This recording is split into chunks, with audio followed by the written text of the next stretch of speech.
full of naturally occurring protein and undeniably delicious. Dairy makes body stronger and smoothies tastier. Better for your berries, better for your bones. Just plain better. Learn more at nevadamilk.com/facts.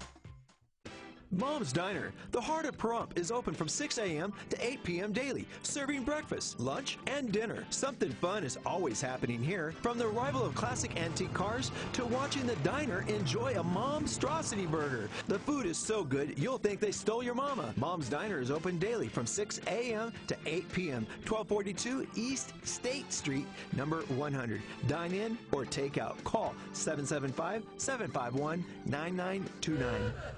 1945 to 1965. People born during these years are 5 times more likely to have hepatitis C, a leading cause of liver cancer. And people can live with hepatitis C for decades without any symptoms. The good news?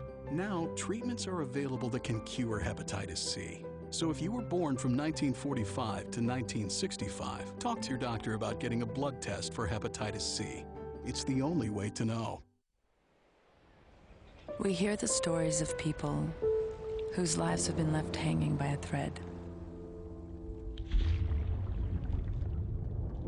or whose worlds have been blasted apart. And whether it's care or community that people need, we're here to help them live a new chapter.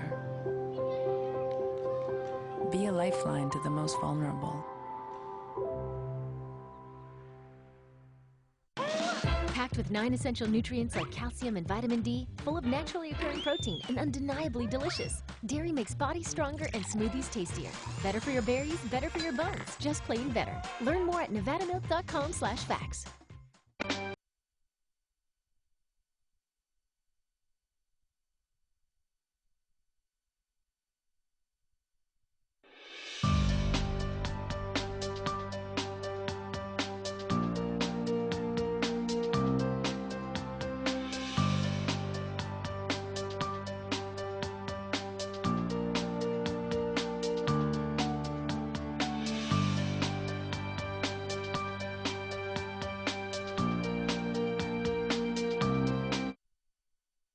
This is a live show. Okay, we are live. Anyway, this is Dr. Reiner, Independent Medical Group. We have, 727-8750 is going to be the call-in number. And a little different surrounding and camera footage.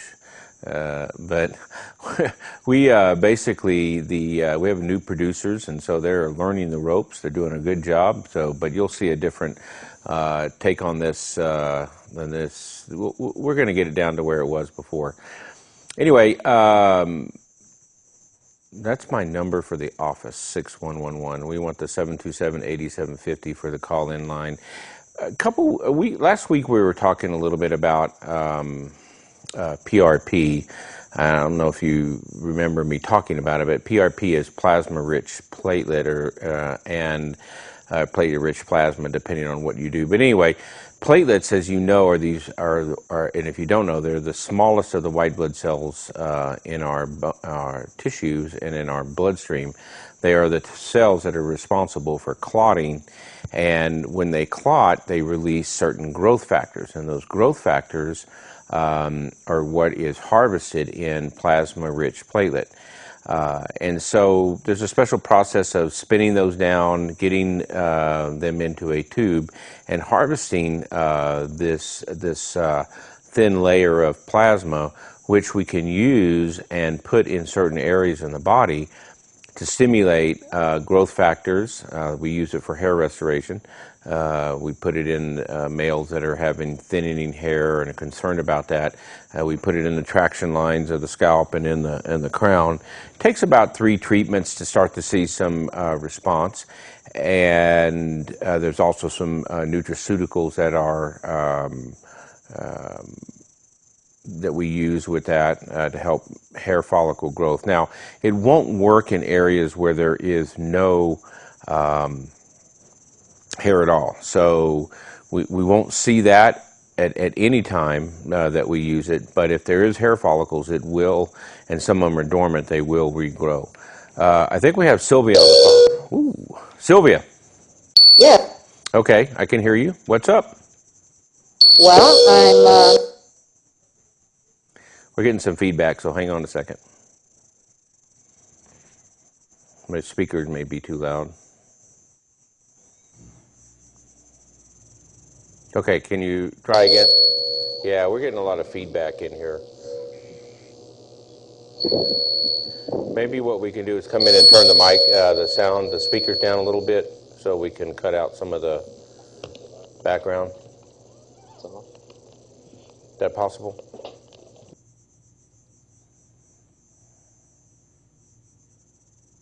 Maybe. Sylvia.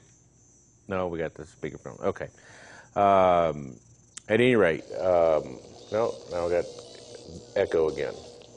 Echo. Sylvia? yes. Okay, I think I can hear you now. What I think you need to do is just turn the volume down on the speaker just a bit, if you can. They're over there. And just turn them down just a hair so that we don't get so much of the echo noise there. Hold on, Sylvia. Okay. There we go. All right, tell me what's up. Okay. What I wanted you to maybe discuss today Can you turn it up just a little bit? related to the opioid epidemic. Yep. And I know that up Perfect. here in Northern California, they're kind of attacking it with and really kind of pushing medication-assisted recovery, where they're using, like, obviously Suboxone. Suboxone? And, Right. Suboxone, right. And they're like advertising it on TV and pushing for the rehabs, and I guess even primary care physicians are able to prescribe it. Mm-hmm. And they seem to be having a lot of success with it. And I just wondered what your opinion is on that, if you use it, and is Nevada kind of on board with that? Well, Suboxone is a combination of two, as an opioid and an opioid antagonist. So you have to do a special 8-hour course with the DEA to get the license to, or the addendum to your DEA to prescribe it. If you don't have that, then it's against the law for physicians to prescribe it. Suboxone does help to mitigate the withdrawal from opioids. It pretty much announces that you're an opioid recovering person when you're on that, and there are special clinics associated with it. I personally don't prescribe Suboxone, and there's one person in town that I know does, Dr. Andraki, and I was toying with the idea of running a Suboxone clinic, but it's quite cumbersome and doesn't really fit with what I do as far as opioid management in our office. So what we see and what we do in our office is that to help fight the opioid crisis is we do what a lot of people are doing, is they're monitoring their patients very closely. We work very diligently with our patients to reduce the amount of opioids they're taking, sometimes slowly, sometimes quickly, depending on the case that we're involved with. I can tell you that the mindset in the practicing community is totally different now than it was 3-4 years ago. 3-4 years ago, nobody really cared what was being prescribed to who and how much. I've always cared about that, but there were a lot of things that were happening. People were, given large doses of opioids, and without much questioning the patients. There was a lot of diversion going on. There was a lot of selling of the products. We were able to catch that. People were trying to beat their urine screens in different ways. That's one way we were catching a lot of people, trying to show us that they were taking their prescriptions when they weren't. So by eliminating those people slowly but surely, we're all cutting down the amount of medication that we're prescribing to patients.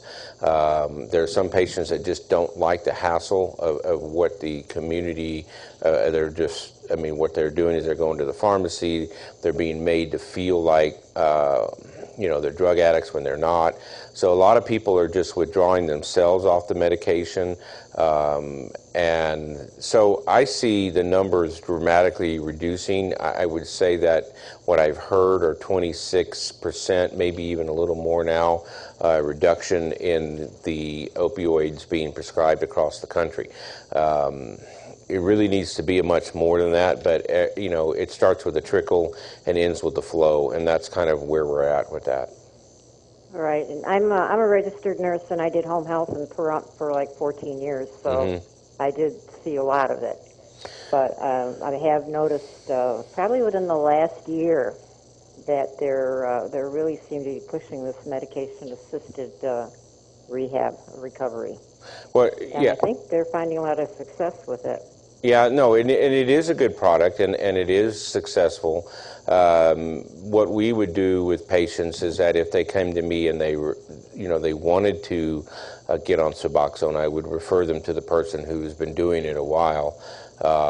And what I'm trying to do in our practice is just scrutinize the patients who are getting the opioids to actually make sure that they have a bona fide illness that requires that much, and then using a very slow taper so that patients can reduce their dosages, usually by about 10% per year. And that seems like, you know, some people could do more. Some people, I've seen doctors just cut people 50%. Sure, I mean, you can send your patients to withdrawal, and you can reduce the amount that they have. Is that what we're about? Is that what medicine is about? Medicine is about taking care of your patients and trusting that they really do have a problem until they show you otherwise.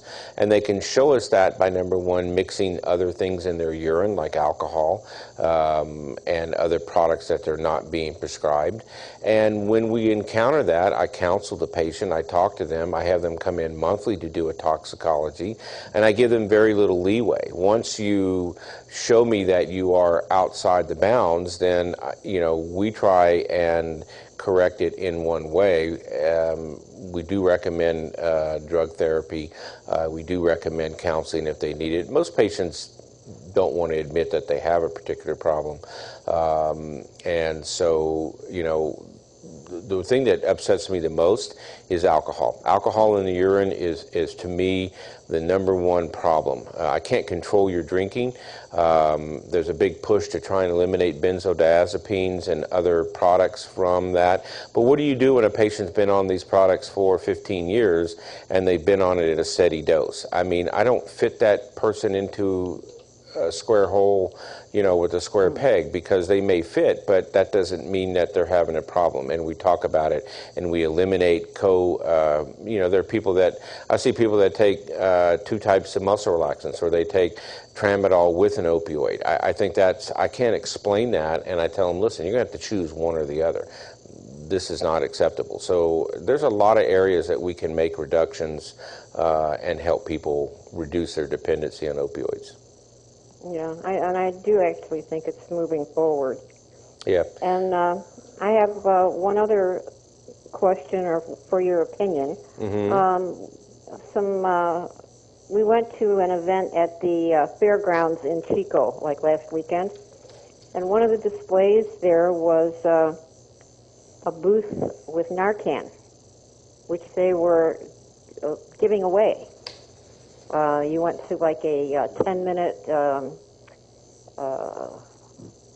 explanation of how it's used, and they gave you two of the nasal sprays in a box, and I took one. Hey, Sylvia? One in the car. Sylvia, Yes. hold that thought. We're going to go to break real quick, and then you can pick that up right after that in just about a couple of minutes, so hang tight. Okay. Thanks.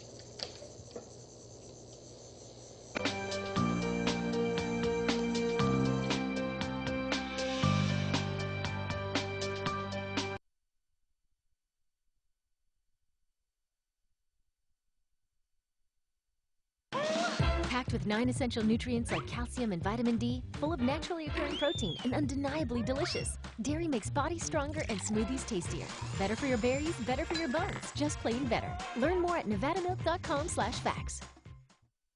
Mom's Diner, the heart of Pahrump, is open from 6 a.m. to 8 p.m. daily, serving breakfast, lunch, and dinner. Something fun is always happening here, from the arrival of classic antique cars to watching the diner enjoy a Momstrosity burger. The food is so good, you'll think they stole your mama. Mom's Diner is open daily from 6 a.m. to 8 p.m., 1242 East State Street, number 100. Dine in or take out. Call 775-751-9929.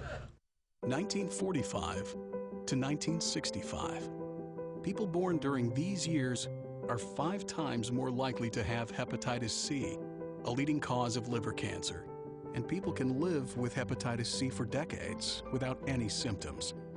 The good news? Now, treatments are available that can cure hepatitis C. So if you were born from 1945 to 1965, talk to your doctor about getting a blood test for hepatitis C.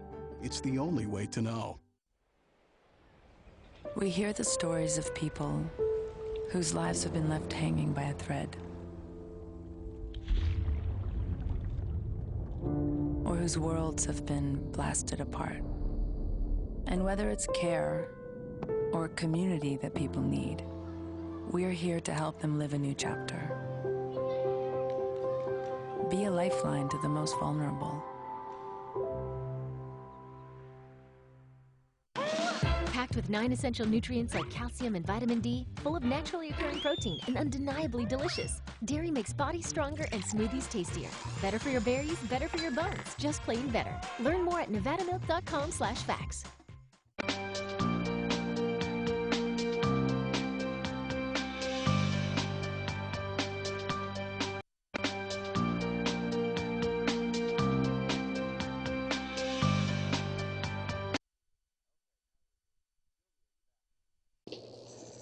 Sylvia.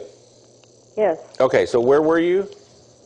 Well, we were talking about the availability of Narcan, So and we had gone to a fairground in Chico.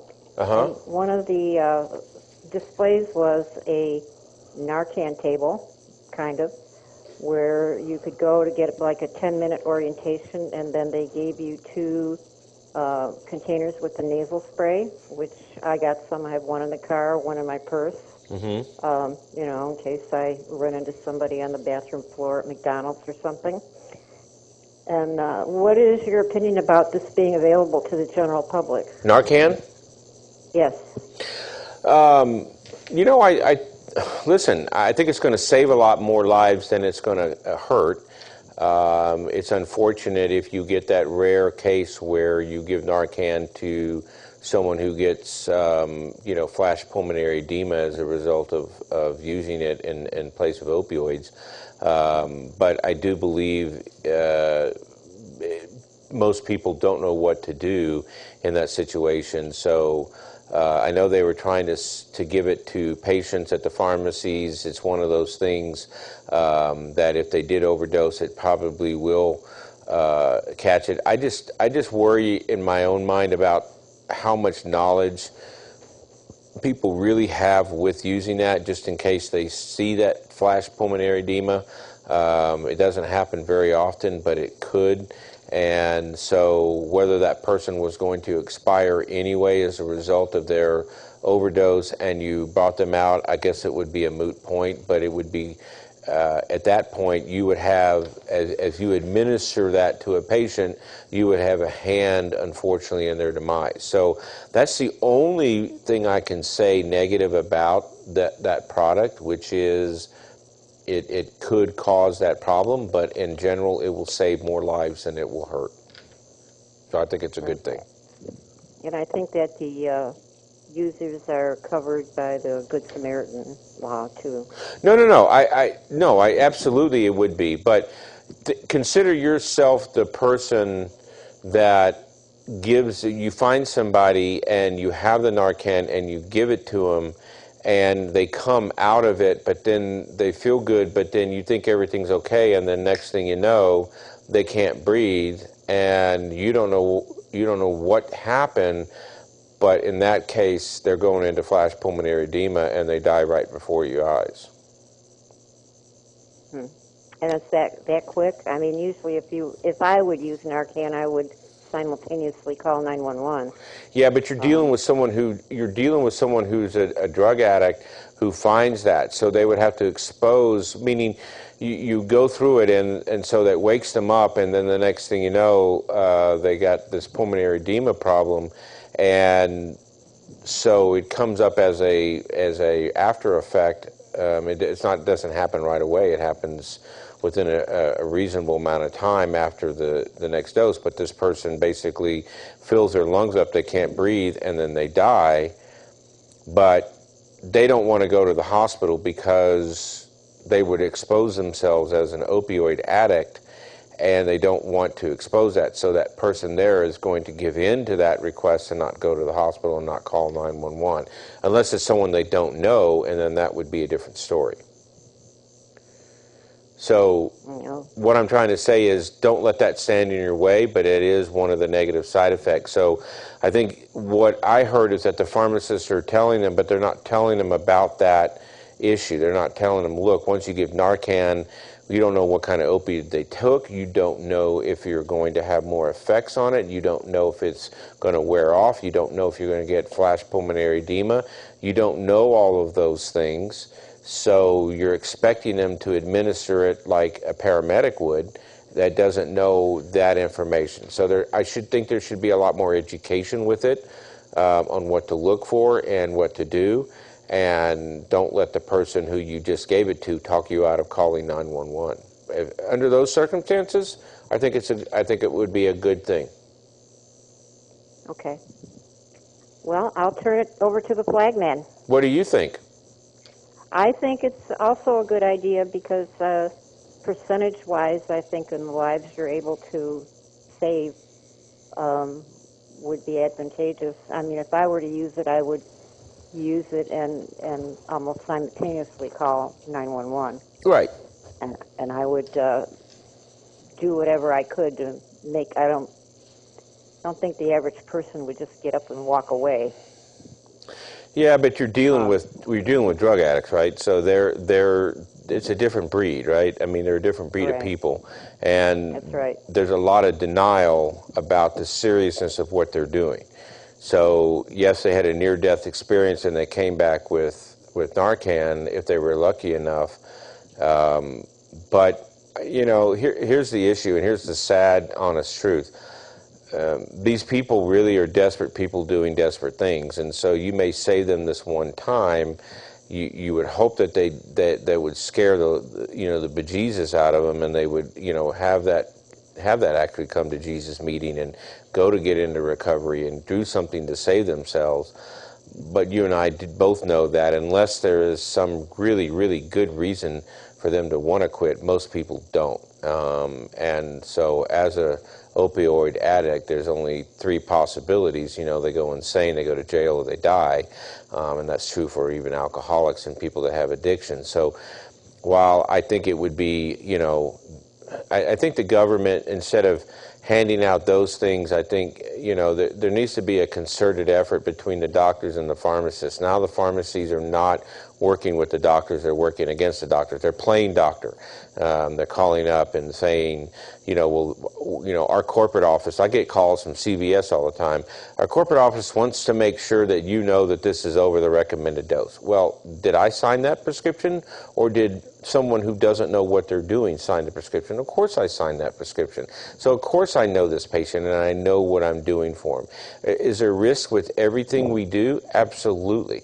I think that we should look at it from a different standpoint, right? I mean, people that have heroin addictions or opioid addictions need to find a safe place to be able to deal with their addiction, not just the drugs, but they need to be able to deal with the psychology of the addiction, and good addiction people to help them into recovery and figure out why they're trying to hurt themselves and what does it do. I mean, it all starts out subtly, Sylvia. No one ever wakes up at 5 years old, on their 5th birthday and say, I want to be a drug addict when I grow up. It just doesn't work that way. No. They get exposed to it incidentally, either through a doctor or through a friend or something along that line, and it does something for them that they can't do for themselves. It relieves pain, the pain of living, not the pain in their arm or the pain in their back, but the pain of living. And the fear and the uncertainty, and they get this coat of armor and they think they can take on the world. The problem with that is it took 10 milligrams to happen today, it's going to take 50 in a year from now. And then they do all kinds of deviant behavior, and they're just trying to reach the same level of I don't care anymore about the world and the world can't hurt me. And that's a symptom of today, deeper than just a drug addiction. You've got people that don't understand how to solve problems.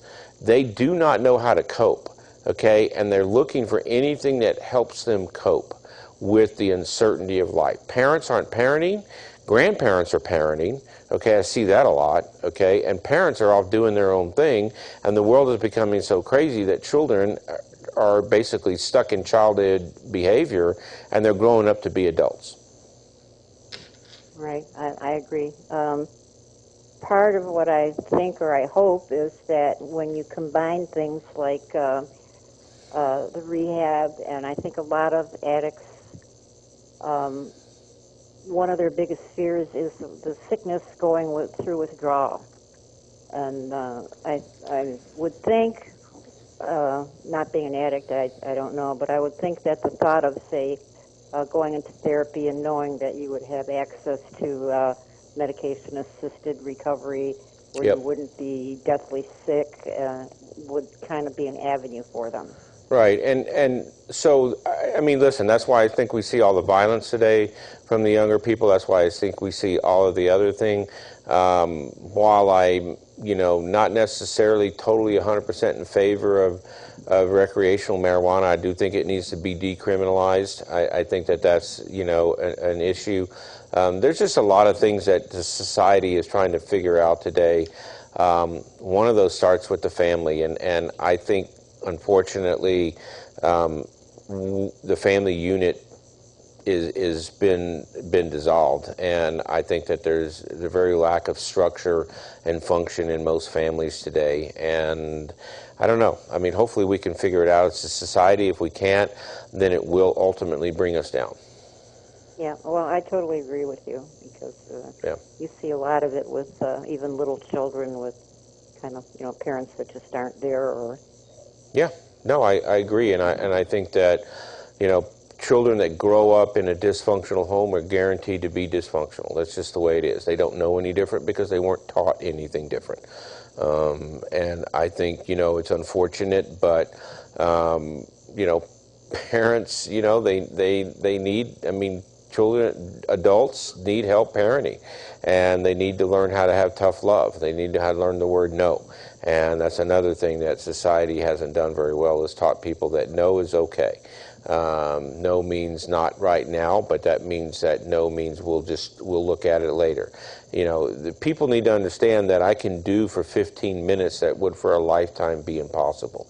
If you told me no for the rest of my life, that's a little hard. But if you told me no just for a couple of days and then we'll revisit it, maybe you forget about the problem. Maybe you forget about the desire. Maybe you go on to accept life on life's terms rather than learn how to throw a fit and be uncomfortable.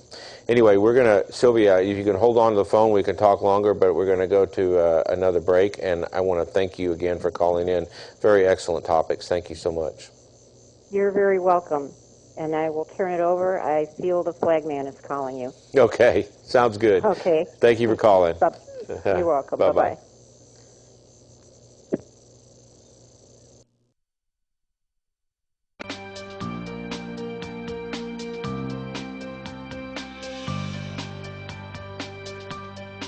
Hello, this is Don Trudeau, inviting you to our all-new RV sales lot. You can now buy a new or pre-owned car, truck, van, SUV, or RV from your original hometown dealer, Cited Trudeau. Now when you're shopping for an RV, you will get the same competitive pricing and hometown-friendly service you have come to expect from Cited Trudeau over the past 18 years. And just like with our cars, we refuse to be undersold. When you buy in Nye County as opposed to Clark County, you get Nye's lower sales tax rate, and the sales tax dollars stay in Nye County to benefit our roads, schools, and emergency services. We will take your current RV, truck, boat, motorcycle as trade. Not looking for a car or RV, but have one to sell? As long as it's in sound mechanical condition, we will pay you on the spot for it or consign it. Come see us in the center of town, 1031 Highway 160, or browse our inventory online, siteattrudeau.com. We want only to be the best. Let's get ready for home appliance repair. George, we have Choice Home Warranty. Oh yeah, with Choice Home Warranty, we don't have to fight expensive repair bills. Hi, George Foreman here, and if you're a homeowner, stop getting sucker punched by the high cost of home repairs. Choice Home Warranty can protect over 25 of your home's major systems and appliances. For about $1 a day. And if their army of expert technicians can't fix it, they'll replace it. You could save thousands. You never have to worry about getting ripped off or scramble for trusted repairmen. Choice Home Warranty has a proven record 1,000,000 times over. So when your heater, oven, or fridge throw in the towel, call Choice Home Warranty, and for about $1 a day, never pay for covered home repairs again. Call right now for your free quote, and we'll include your first month free. Call 800-479-3793.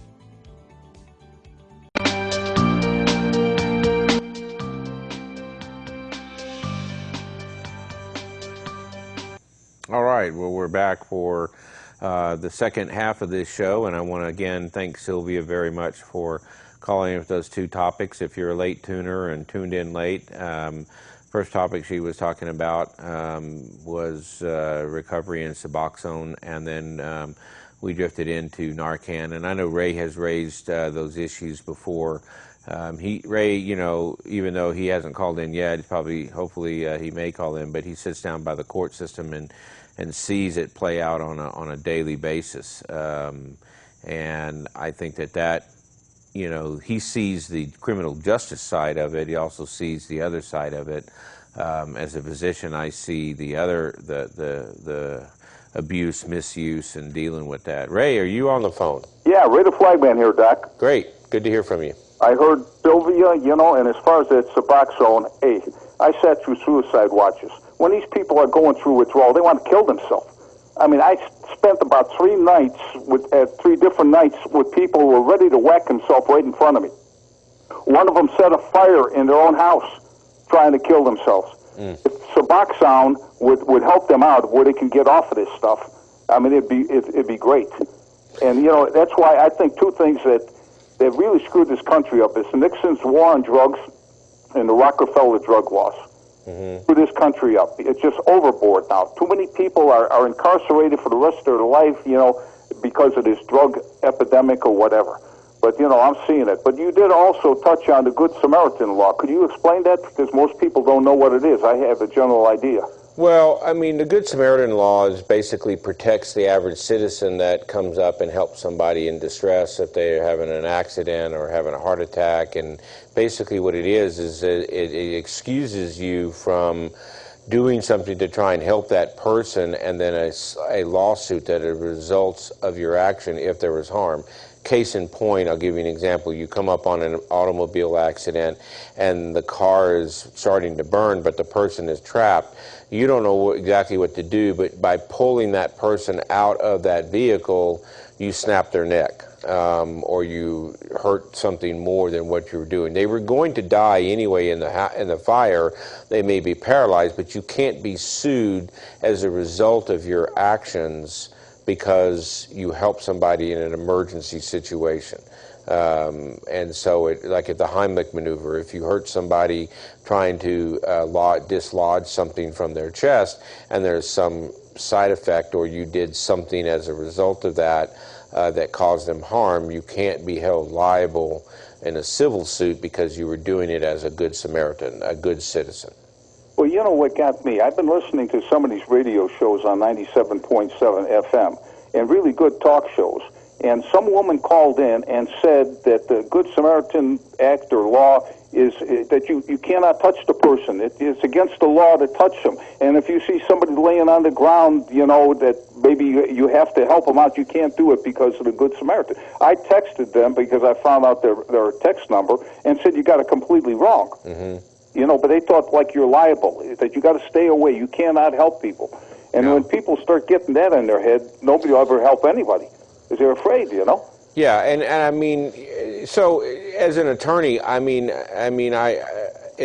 not an attorney, but if I were one, I mean, I would not want to take a case where somebody tried to help somebody and somebody, meaning if this person suffered some event that would have been worse as a result of the action that the person had and they didn't know any better. It would be different if I was, you know, because of my knowledge, if I arose on a scene where somebody was hurt and I didn't exercise which knowledge I had, then I could be held negligent because I didn't protect the neck or I didn't do something, if time was available. And so because I have a better knowledge of those situations, you know, I would be expected to perform at the level of my knowledge. But if Ray was out on the street and somebody collapsed in front of them and he decided to render aid as CPR or whatever he wanted to do, if you crack the sternum because you pressed too hard to try and, you know, do CPR, are you going to be held responsible for the sternal fracture? Well, if they did try and hold you, it would be excused to be on the Good Samaritan law. I don't know this person.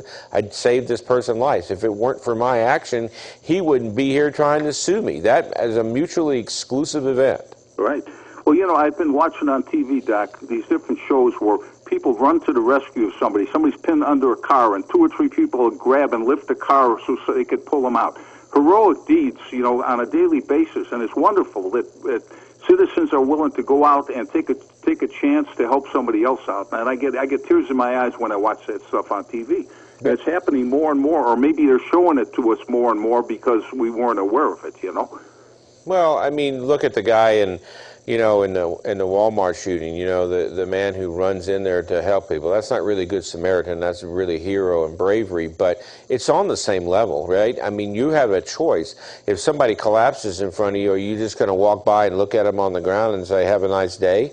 Or are you going to render aid? I hope we don't become a society where we just let people drop on the ground and leave them there until, you know, their stuff, you know, their flesh melts away. But, you know, there's this little thing in my head that says today, with all of the bad PR and all of the bad press that everybody's getting, people are afraid to say anything. They're afraid to do anything. They're afraid they're going to be called a racist if they say something wrong.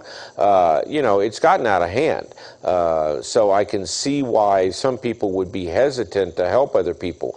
20 years ago, you wouldn't have had that problem. Everybody would have raced to help somebody. Now it's like you're afraid to even do anything because you don't know what's going to come as a result of it. It's horrible. I think a lot of people, when they're polling people as far as this presidential election in 2020, and they're saying Biden is way ahead of Trump in a 1-to-1, I think what it is the Trumpites are just keeping quiet because there's negative. So many people against Trump that if you say something positive about him, they hate you or they want to do something to you. You know, they're picketing different senators, like the head of the Senate. They're outside his house at night, you know, causing demonstrations. So you almost like try to stay aloof. I think all these polls are wrong. Yep. Because people will not admit it. When they go into that voting booth, they're going to make the right decision. Right? No. They don't want to put themselves behind the 8 ball, so to speak, you know?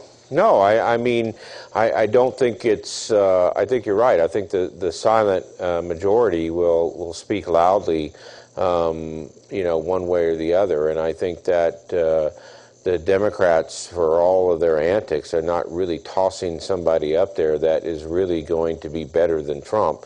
I don't like what he does. I don't like how he kind of gets in there and, you know, says all the things that he says, but he doesn't have any friends in the media, so he really has to put his own stuff out there. But I laughed about it the other night, and I said, you know, at the end of the day, Trump wins, and he wins. Even if he loses, he wins, and let me explain this.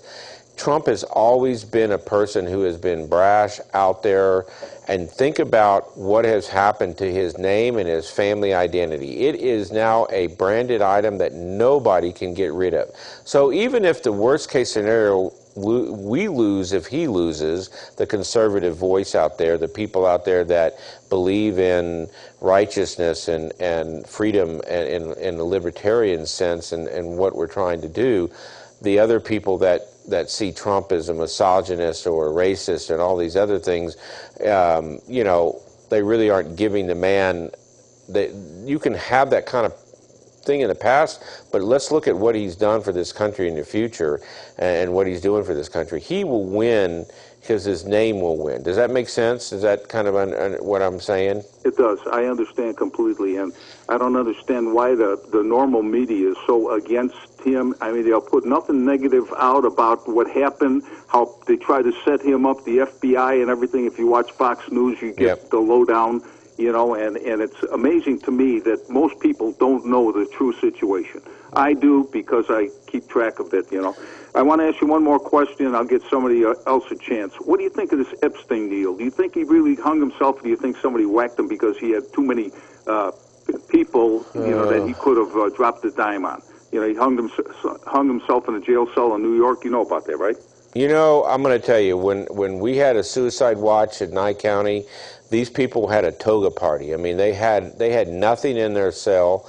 They had this gown that was over them, okay? They got nothing that they could hurt themselves with at all. Nothing, okay? And so for you to tell me that this person was left unattended in a cell, when you have a suicide, you're sitting front and center in front of the booking officer, and you are in 24/7 surveillance, okay, because they don't want someone to hurt themselves. And in the jail, you may even in anger say, I think I just want to hurt myself. I think I just want to fall off this. I think I just want to do this. That's all you have to say. They don't even ask you again. They just haul your butt down to the suicide watch. You're put in there for a couple of days until someone can come along and assess the severity of what you said and what you did. But until that, you are on lockdown in a private cell, nobody else. You don't have any clothes except for this thing that's over you, and a mat on the floor, and let me tell you, nothing to hurt yourself with. So for them to walk away for 2 hours to allow him to hurt himself, that right there is malfeasance on the part of that. So I don't think we'll know what happens, but it's easy to interject a conspiracy theory into that. It's easy to believe that a lot of high-ranking politicians were going to be implicated in a lot of sex scandals. He had too much information to bury up too many people, and there was no way they were going to give him a chance to rat them out. Yeah, I think he made a statement a couple weeks ago about that. That, you know, if he starts dropping a dime, his life is in danger and stuff. And that's why I posed the question to you, because you're familiar with the jail. You were the doctor at jail, and I hope you get that position back, because I really think it was good that you were helping the people out over there.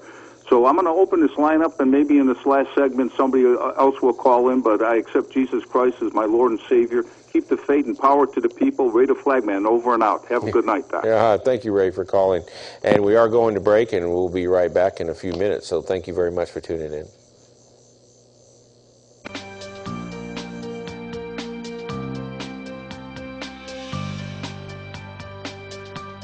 Hey, you. Me? Yes, you. Do you want the fastest internet in Pahrump? Yes. Valley Communications has the fastest internet for streaming video. But can I binge watch my favorite programs? Yes, of course. It's perfect for binge watching, and you can stream as much as you want. No overages, no data limits, and no buffering with Valley Communications internet. I'll sign up today. But how? Visit valleycom.com or call 775-727-5312. Don't wait. Get the fastest internet in Pahrump and binge away. I just got a new air conditioner. Top of the line.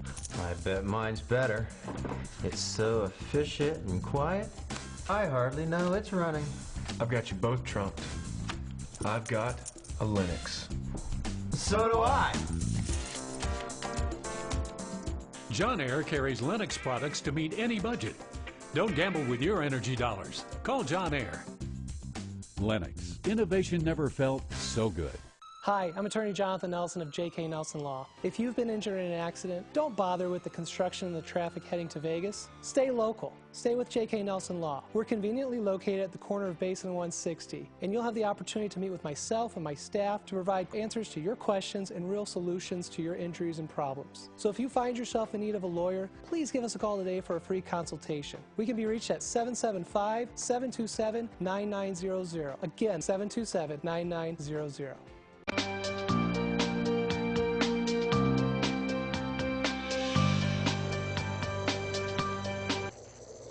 Okay, well, we're back, and I think we have Stephanie on the phone. Stephanie. Yes, I'm here. How are you doing tonight? Hey, if it got any better, I'd have to be 3 people. You what? I'd have to be 3 people. Okay. I wanted to embellish on what Ray was saying, and I've known him for a long time. I've known him ever since I've been here. There is also, can I turn my TV up a little bit, or not? Well, I mean, you'll get some feedback if you do that. So. There is also, can I turn my TV up a little bit? Okay. Okay. Now we're not getting any feedback. Yeah, I can hear it a little bit, but there's a 7-second delay between your talking and what you hear. Well, there is also a law that's about failure to render aid. And I was involved with this. Ray remembers it. I got a flippin' ticket for picking up a girl hitchhiker. I don't do it often, but it was in the heat of the summer. And yeah, I think we need to. It was like. Hey, Stephanie, turn down your TV because there's too much interference in there. Oh, okay. Okay. Okay, better. Yeah, they gave me a ticket for picking up a hitchhiker. And it wasn't on 160 or 372. It was over here on Irene Street. And Ray helped me through that. And then he took me under his wing and said if I had failed to render aid, she might have died in the desert. So just remember, folks, if you feel safe that you're going to help somebody, don't ignore it. You have the right to render aid, and if you don't, you could be prosecuted for failure to render aid. So it's a two-edged sword there. Whether you should or shouldn't, and that's quite a catch-22. Yes, it is. Wow. Yes, it is. If you don't help somebody, even in a wreck. Yeah. Well, doctors and people in the medical profession, they have to be really, really careful because they could be held responsible. But like they were saying, just a citizen or, person that thinks they could help, I really don't believe they should not. And I'm a little bit older now, so I'm more cautious about that. But if I see somebody in danger or having a problem, I will always either let somebody else know or try to do what I can. Yeah, what's crazy? I think, people are more willing to grab out their phone and take a picture of the event rather than they are consciously trying to make an effort to, help that person, right? They're more interested in recording the event for whatever it is. And that's ridiculous. For some secondary gain, or they want to sell that footage to the newspaper or the news, and they want to become famous rather than rendering aid. I mean, it's become, listen, I mean, it's the same thing about the horror movies, right? Why did the person always go into the dark room? Well, because that's what the movie's all about, right? We want to see somebody have something happen to them. Or run up the stairs instead of out the house. Right. And so now we've taken it to another level. There are millions of cameras all over everywhere. and there's somebody willing to video that. And some of this is good stuff. Don't get me wrong, right? I mean, some of this catches, police brutality. It captures other things, and it forces police officers now to wear body cams. Why? Because they have to have evidence for themselves. I mean, someone could edit a video of someone out there, a police officer trying to do his job, and make it look like he basically molested that person, or used that person, or was police brutality on that person, when in fact he was rendering the aid, but they clipped the video and they edit the video. So, we've become a camera-based society. I think me. this. I don't have one. I don't want one. I'm good with my flip phone. You can't take any picture. No. But you're the exception, Stephanie. I mean, most people out there just can't wait to video you saying something and then hold it against you later. It's really kind of it's very bizarre. It's taking this social thing to another level, and we're just disregarding humanity for the sake of sensationalism, and that's another core problem, right? We're all about being sensational, about, taking the selfie, and we're all just into ourselves and what we're doing at this time, and not really thinking about what's going on in the world. We've become an incredibly selfish and self-centered society. And disposable. Disposable. Everything is disposable. Nobody hangs on to anything. Everything is disposable. It's a disposable world. It's like, throw it away. And where is this place they call away? Well, I don't know. I mean, I think everybody out there in the viewing audience and everybody has to focus on one thing they can do to make this world a better place every day. And I think if everybody were to focus on a little bit of paying it forward, I know this town would be much better, and I think the world would be much better. Just a little bit. I saved my aluminum cans for pause. Right. I mean, the other day it was just like... I saved my aluminum can tabs. I take them off and give them to the VFW. It's not a whole heck of a lot. Yeah, I'll ask the viewing audience, and not you, Stephanie, but I mean anybody. When's the last time that you were walking and you held the door for somebody? When's the last time you did something courteous? I think we see a fair amount of that. But if you're out there and you can't remember the last time you did something courteous, then you're not thinking about being courteous. You're thinking I was at Home Depot last week, and he had to be 80 or 90 years old. He was wearing his World War II cap or whatever. I always thank soldiers for their service. Yeah. And I walked up to him and I shook his hand. And I said, "Thank you so much for your service." And he gave me a big hug. He says, "Honey, nobody has ever gone out of their way to do that for me." Mm-hmm. And I think that's just a damn sin. Yeah, when I look at society today, that's the only thing that's different today than it was back in the day. Back in the day, it was almost shameful to be in the military, but now it's not. And so that mentality has changed, I think, a lot, which is a good thing because people do put themselves on the line. I can't agree with every skirmish that the U.S. tends to find itself in, and I think that the wars that we fight in Afghanistan and all these other places, I have a little bit of skepticism towards them in general.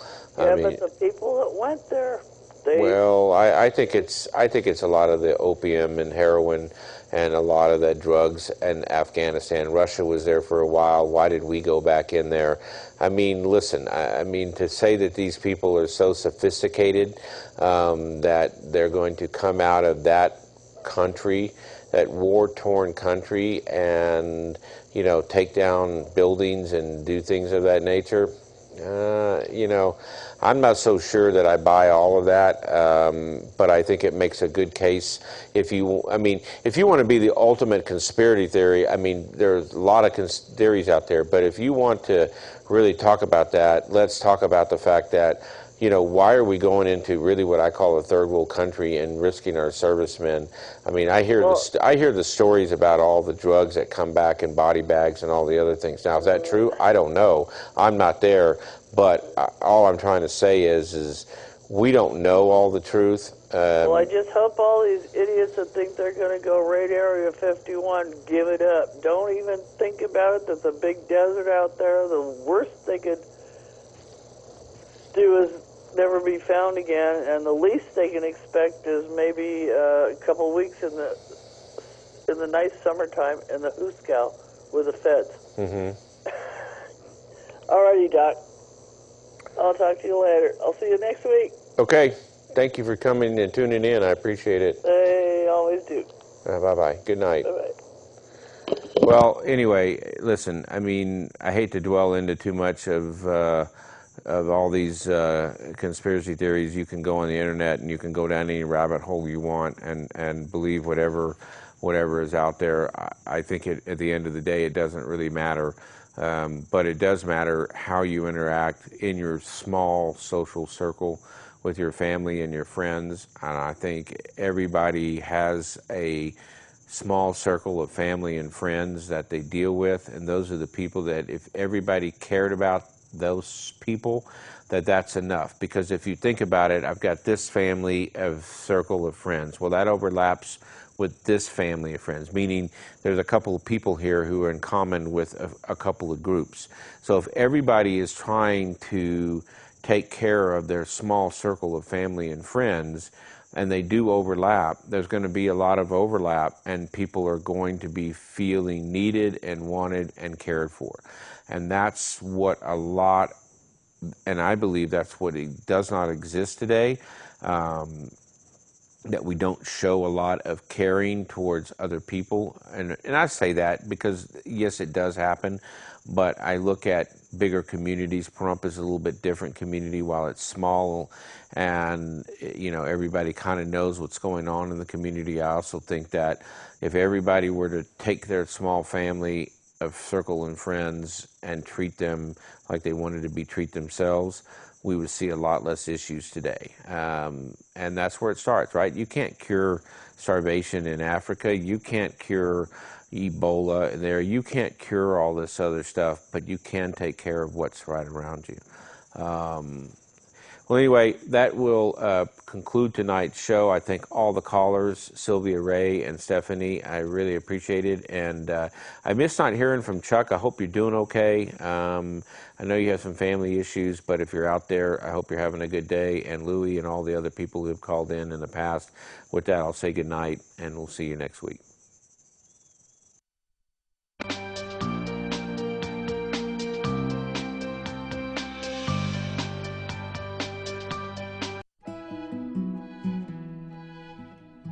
At Nathan Adelson Hospice, our goal is treating the whole person, body, mind, and soul, the way you define it. When medical science can no longer add days to your life, it is the goal of Nathan Adelson Hospice to add life to your days. Ask your doctor for a referral to Nathan Adelson Hospice, because hospices, they're not all the same. Everyone knows that landscaping in the desert can be a challenge. Land Art Landscaping is a licensed landscape contracting company that can design and install your own beautiful desert or even tropical oasis right here in Pahrump. Also, weeds can overcome your lot in no time. Land Art Landscaping can clean up the weeds and put you on a monthly service program to keep your yard maintained. Commercial and residential, call Land Art 727-8512. That's Land Art at 727-8512. Bees Embroidery is celebrating 25 years of providing quality service for all custom garment printing and embroidery needs for Southern Nevada. We use only the best names like Port Authority, Haynes, and Gildan. We're open Tuesday through Friday 9 to 5.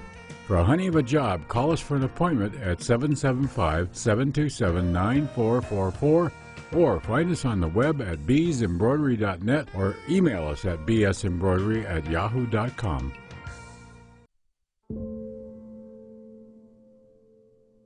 My son, Christopher Parado, was 20 years old when he was prescribed opioids. It took him 5 days to get addicted. I'm not supposed to be the one to go get his suit and tie and pick which sneakers that I'm going to bury him in. My son overdosed at the age of 22 years old.